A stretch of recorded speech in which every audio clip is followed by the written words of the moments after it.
David graduates as a civil engineer. His girlfriend Nadja attends to support him whilst being a bit too zealous with her cheering. The graduates have a little party to celebrate their achievements. The couple gets some alone time as she congratulates him again. He thanks her for the support and patience since they have had to be long distance while he studied.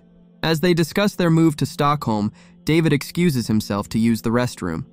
He hides in a cubicle to make a call to the radio station they were listening to before he left. He fumbles his words a bit, but proposes to her live on radio. Some might call it romantic, while others will say he lacks a backbone not popping the question in person. As he emerges out of his safe space, Nadja is standing there waiting for him.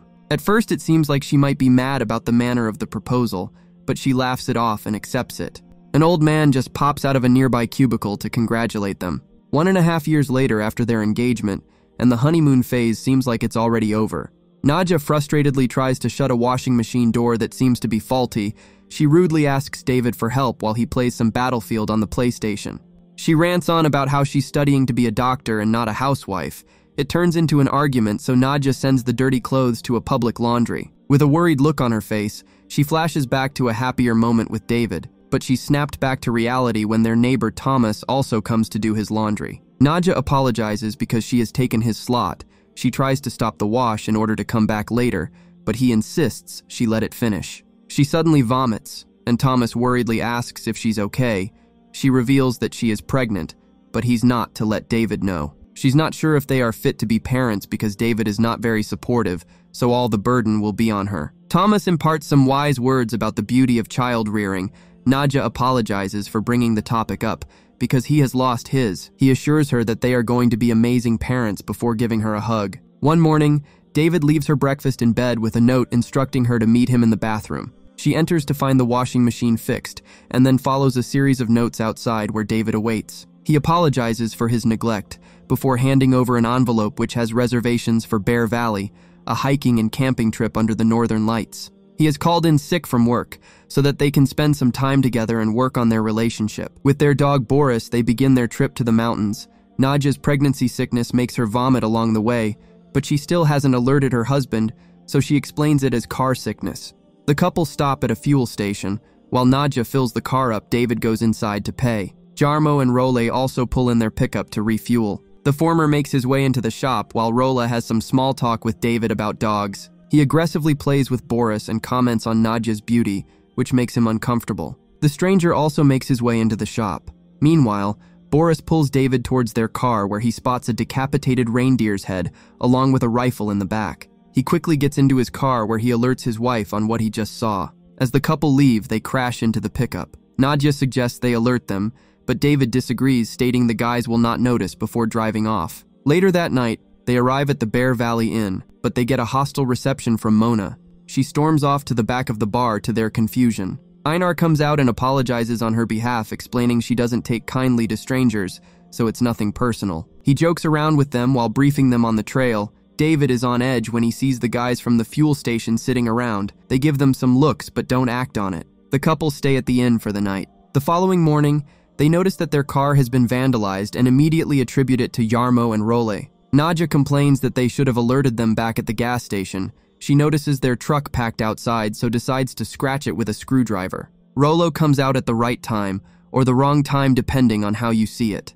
Nevertheless, Nadja is caught in her act. He releases his dog to attack Nadja, but she manages to make it back into the car just in time. David speeds off while she laughs, filled with adrenaline, pretty high-risk behavior for someone who's preggo. They arrive at the start of the trail and set off into the wilderness with Boris. The couple ski their way through, enjoying the breathtaking views as they start to reconnect. Nadja gets exhausted later on, so they decide to set up camp. The couple have a fun time setting up the tent, as David claims to have memorized the instructions. That night, luck is on their side because the northern lights are out. The place is quiet, so David starts to howl like a wolf, but his wife is not really amused.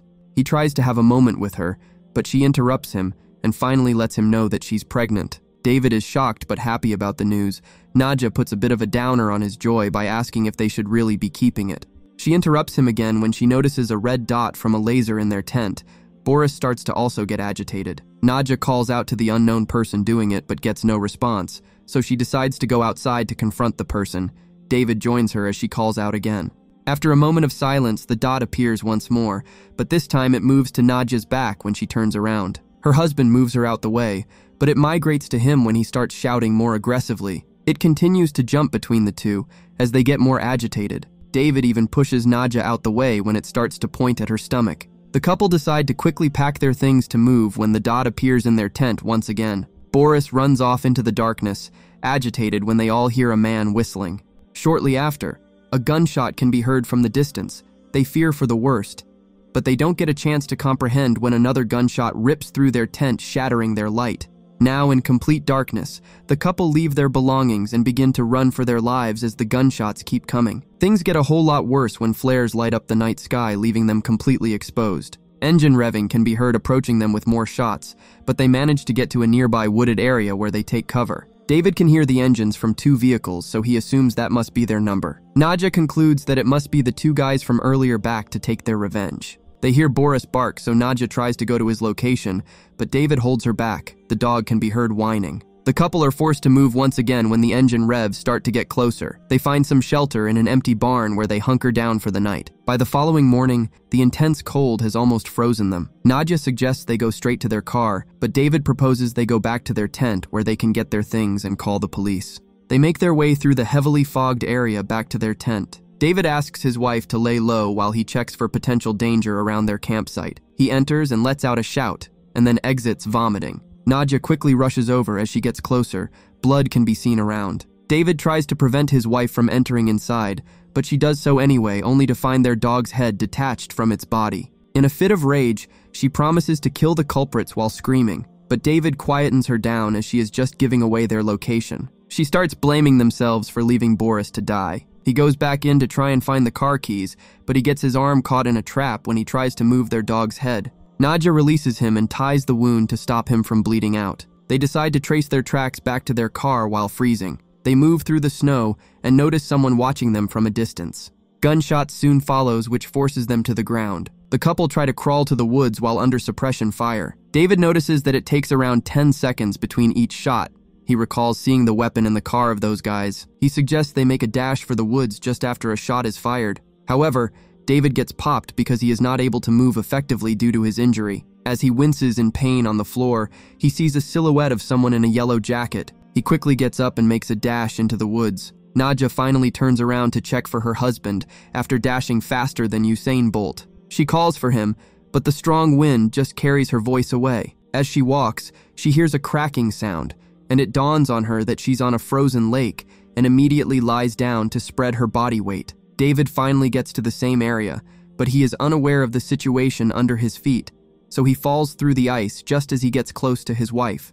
She hears his last call and immediately traces back to his location, where she pulls him from the icy water. Now wet and cold, they walk till nightfall, where they come across an emergency cabin. The couple quickly makes their way inside, where Nadja lights the lantern and undresses her husband in order to get him warm. She then uses the emergency phone in the cabin to call mountain rescue for help. They assure her that help will arrive as soon as the storm subsides. She makes a fire and tends to David's wounds. With the hope of help coming, they joke around a little about Nadja's medical attention skills before David gets some rest, given the trauma they have just been through.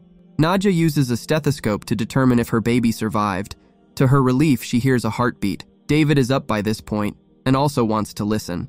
The following morning, the storm has subsided, and they are woken up by the engine of mountain rescuers. Their excitement turns to dread when they realize that their rescuer is none other than Jarmo, one of their suspect attackers. They escape through the back window, making their way into the woods as he approaches the door. David stumbles all over the place while Nadja spots some cover and drags her husband to hide inside. Jarmo follows while calling to them. He reaches their location, and at the same time, the couple realize that they are hiding inside a bear's hibernation chamber.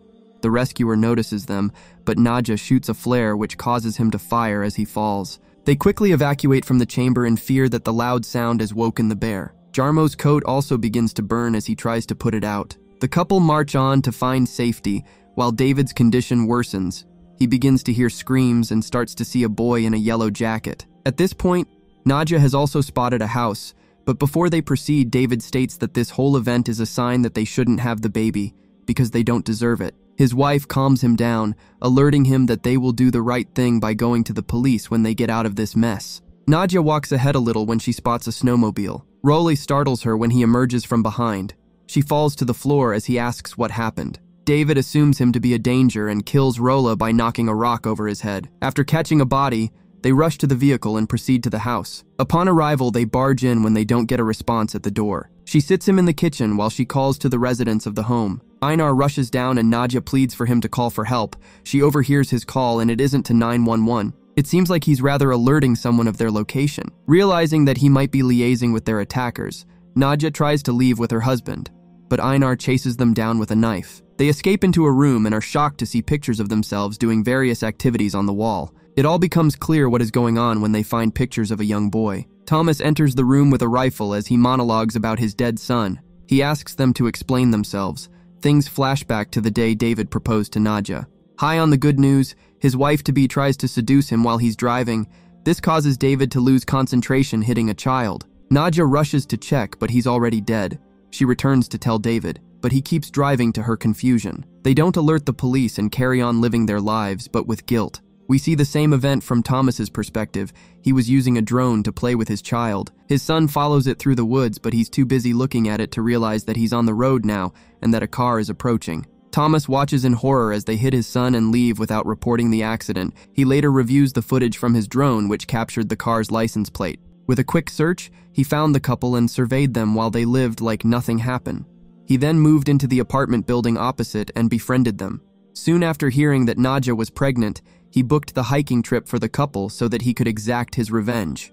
He was the one hunting them, not Jarmo and Rolla. He gets them on their knees as they try to apologize for what they did. He responds by knocking Nadja out. She wakes up tied up with her husband holding the drill. Einar has been calling his sister, but she hasn't answered. He pleads with Thomas to let them go as they have suffered enough, but he refuses. He holds the couple at gunpoint and requests that David drill into his wife's stomach. He shoots him in the leg when he doesn't comply. As he prepares to shoot Nadja in the head, Jarmo from Mountain Rescue comes barging in and confused with what is going on. Thomas shoots Jarmo, which causes him to also fire, killing Einar. Jarmo tries to shoot again, but Thomas ends up wrestling him for the gun. The couple use this as an opportunity to escape. They hear gunshots while outside. David knows Thomas is on his way, so asks his wife to leave him as he will slow her down. She leaves but comes returning with Rollo's gun. While holding Thomas at gunpoint, she's suddenly shot in the head by Mona, who happens to be Thomas's wife, which explains her hostile reception. David cries in horror, pleading for them to kill him too,